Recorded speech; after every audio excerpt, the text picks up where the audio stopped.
नमस्कार मेरे प्यारे साथी, आप सभी को स्वागत करते हैं आपके अपने परिवार ब्रांड शिक्षा यूट्यूब चैनल पे। मेरे प्यारे साथी, तो आपसे गुजारिश करेंगे कि आप चैनल को सब्सक्राइब जरूर कीजिए, वीडियो को लास्ट तक देखिए। आपको बता दें कि यह जो चैप्टर का सरल लोलक और दोलन का जो यह वीडियो नंबर 2 है, यानी लेक्चर नंबर 2 है, और आज ही यह चैप्टर यहाँ पे एंड होने जा रहा है, समाप्त होने जा रहा है। इसके बाद हम लोग देखेंगे न्यू चैप्टर तरंग यानी वेब। तो इसी के साथ हम लोग यहाँ पे 5 चैप्टर कंप्लीट हो जाएगा। तो आप अगर अभी तक नहीं जुड़े हैं तो आपसे गुजारिश करेंगे कि साथ ही आप हमसे जुड़ जाइए। और जुड़ जाइए कहने का सेंस है कि आप जाके सारा वीडियो को देखिए। आप किसी भी कंपटीशन का एग्जाम कंपटीशन का तैयारी कर रहे हैं जिसमें फिजिक्स एक टारगेट बैच है, जून में आपके कंप्लीट उसे ख़त्म कर देंगे। लेकिन सबसे बड़ी बात है कि हम पॉलिटेक्निक एग्ज़ाम जो होने वाला है, जो डीसी लेता है, उस एग्ज़ाम को मद्देनज़र रखते हुए इस बात को, इस क्लास को हम स्टार्ट किए हैं। तो चलिए बिना समय को व्यर्थ करते हुए हम लोग यहाँ पे वीडियो को स्टार्ट करते हैं। हम लोग को सबसे पहले देखना है प्रत्यानयन बल, जिसे कहते हैं रेट्रोरेटिंग फोर्स। वैसा बल जो हमेशा मध्य स्थिति की ओर लगता है प्रत्यानयन बल कहलाता है। आप इस बात को इस फिगर के हेल्प से समझ पाइएगा। देखिए कैसे, ऊपर लिखा हुआ है रेट्रोरेटिंग फोर्स। आपको हम सुबह के क्लास में, यानी इसे पिछले लेक्चर में बताए थे कि अगर इस तरीके का सिस्टम होता है, इसे हम लोग कहते हैं, क्या कहते हैं आप बताइए? सरल आवर्त बोलते हैं। क्या बोलते हैं? सरल आवर्त।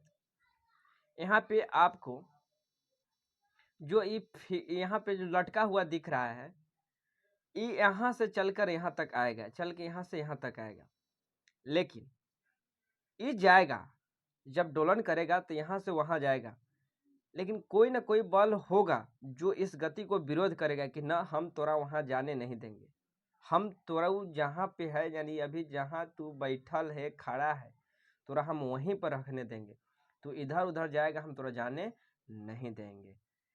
अगर ये जो काम करेगा, जो एकरा एक स्थान से इधर उधर जाने के लिए मना करेगा, रोकेगा, जबरदस्ती करेगा, इस बल को, जो फोर्स लगेगा, इस फोर्स को हम लोग कर देंगे प्रत्यानयन बल, यानी रेट्रोरेटिंग फोर्स।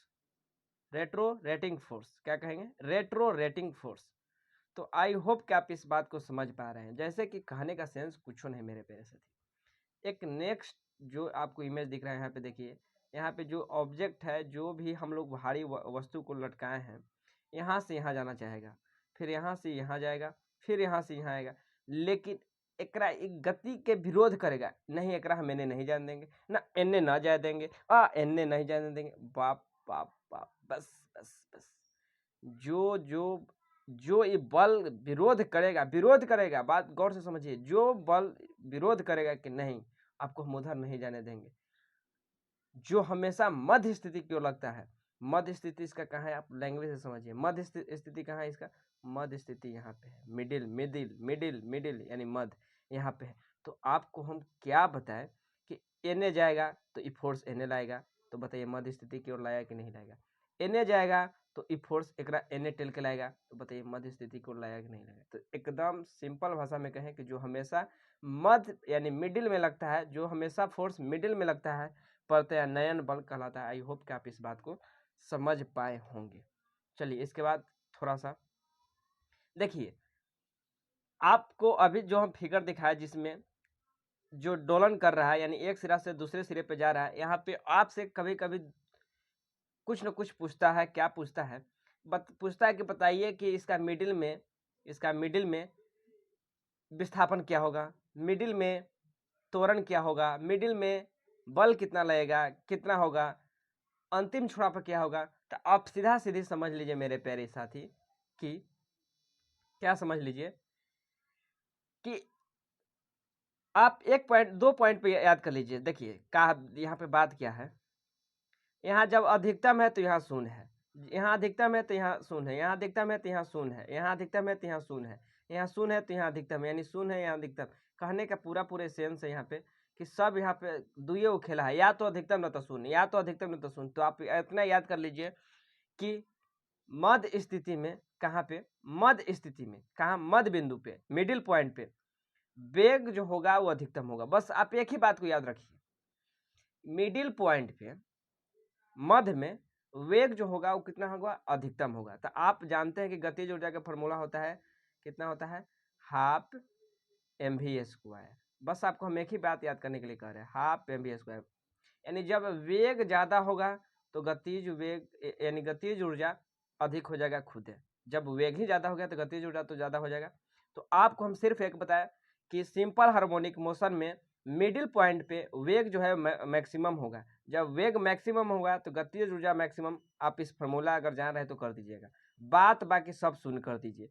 तो जब आप मिडिल पॉइंट पे सब शून्य कर दीजिएगा तो अंतिम छोड़ा पे सब को आप अधिकतम कर दीजिएगा। क्या बताएं कि अगर आप कह रहे हैं कि मध्य बिंदु पर विस्थापन शून्य होगा, मध्य बिंदु पर विस्थापन शून्य होगा, तो आप कहिए कि अंतिम छोड़ा पर विस्थापन मैक्सिमम होगा। अगर आप कह रहे हैं कि मध्य बिंदु पर त्वरण शून्य होगा तो अंतिम छोड़ा पर त्वरण मैक्सिमम होगा, अधिकतम होगा। अगर आप कह रहे हैं कि मध्य बिंदु पर स्थिति ऊर्जा शून्य होगा तो यहाँ पे मध्य माने कि अंतिम छोड़ा पर जो स्थिति ऊर्जा है अधिक होगा। सिर्फ आपको एक ही बात हम याद करवाया है, कैसे, फिर से समझ लीजिए। वेग होगा मिडिल पॉइंट पे मैक्सिमम तो गतिज ऊर्जा होगा मैक्सिमम, बाकी सब शून्य हो जाएगा। लेकिन जब शून्य होगा मिडिल में तो अंतिम छोड़ा पर क्या हो जाएगा, अधिक, क्योंकि अधिक अंतिम छोड़ा पर वेग और गतिज ऊर्जा शून्य होता है। तो आई होप कि आप इस बात को समझ पाए होंगे। उसके बाद एक सेकंड में जितना दोलन पूरा करता है एकरा हमने कहते हैं फ्रीक्वेंसी। क्या कहते हैं, आवृत्ति। यानी एक सेकंड में दोलन जितना संख्या होता है, संख्या यहाँ पे नंबर ऑफ की बात होता है, यानी एक सेकंड में जितना दोलन करता है, जितना संख्या दोलन पूरा करती है ओकरा हमने कहते हैं आवृत्ति। आवृत्ति और आवर्तकाल में रिलेशन होता है कि आवृत्ति बराबर होता है 1/, आवर्तकाल, या आप इंटरचेंज भी कर सकते हैं, आवर्तकाल बराबर 1/, आवृत्ति। कैसे, नीचे है भागा में उधर जाएगा तो गुना में। इतना आप आसान भाषा को समझ पा रहे हैं कहाँ से, जब आप मैट्रिक पास करके यहाँ पे आप आए हैं, इस क्लास को देख रहे हैं, तो आई होप कि इस बात को समझ पा रहे हैं। तो हम यहाँ पे इंग्लिश में भी याद करते हैं कि आवृत्ति को n से सूचित करते हैं, तो n बराबर होता है 1/t। आवृत्ति का ऐसा ही मात्रक अगर आपसे पूछे तो कहिए कि इसका ऐसा ही मात्रक होगा हर्ट, और नहीं तो आप आवर्तकाल का होता है, जब आवर्तकाल टाइम है तो इसका होगा सेकंड, यानी सेकंड रिवर्स भी आप कह सकते हैं, किसी प्रकार कोई दिक्कत नहीं होगा। अगर कोई आवर्तकाल जो है सरल लोलक सेकेंडरी है तो कर आवर्तकाल 2 सेकंड होगा। यानी यदि किसी सरल लोलक का आवर्तकाल 2 सेकंड है तो उसे सेकेंडरी लोलक कहेंगे, या अगर क्वेश्चन में कह दिया कि सेकेंडरी लोलक है तो आप मार दीजिए कि आवर्तकाल 2 सेकंड होगा। इस बात को आप समझिए, अगर आवर्तकाल 2 सेकंड है तो सेकेंडरी लोलक कहलाएगा। लेकिन अगर सेकेंडरी लोलक कह दिया तो उसका आवर्तकाल 2 सेकंड होगा, और अगर 2 सेकंड कह दिया तो उसका उस लोलक को हम लोग सेकेंडरी लोलक कह सकते हैं। तो आई होप कि आप इस बात को समझ पाए होंगे।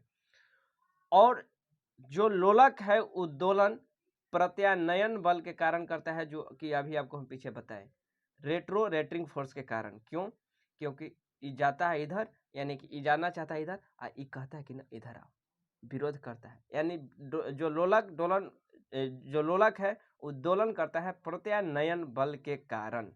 तो आई होप कि आप यहाँ तक समझे होंगे कि हम आपको क्या बताना चाह रहे हैं मेरे प्यारे साथी। तो आपसे गुजारिश करेंगे कि चैनल को सब्सक्राइब जरूर कीजिए, वीडियो को लाइक जरूर कीजिए, दोस्त तक शेयर करके बता दीजिए कि यहाँ पे 5 चैप्टर खत्म हो गया, अब हम लोग न्यू चैप्टर तरंग देखेंगे। तो आपको जो कुछ भी बता रहे हैं आपको समझ में आ रहा है ना, उम्मीद है कि आपको समझ में आ रहा होगा। तो चैनल को सब्सक्राइब का जरूर कीजिए। देखिए कितना पसंद आ रहा है, लेकिन वीडियो बनेगा, अब वीडियो में क्वालिटी भी होगा। आप किसी तरीके का वीडियो को लेकर कोई कंप्लेन नहीं कर सकते हैं। वॉइस, वीडियो की क्वालिटी, कंटेंट की क्वालिटी, पढ़ाने की जो अपनी अपनी लैंग्वेज होती है, सब बहुत अच्छा है, बेहतरीन है। तो आई होप कि आपको यहाँ तक मेरे प्यारे से थी सब कुछ अच्छा लगा होगा। तो सब कुछ अगर अच्छा लगा है तो चैनल को सब्सक्राइब जरूर कीजिए, भाई को सपोर्ट जरूर कीजिए। चलिए मिलते हैं मेरे प्यारे साथी नेक्स्ट वीडियो में, तब तक के लिए बाय, थैंक यू, जय हिंद।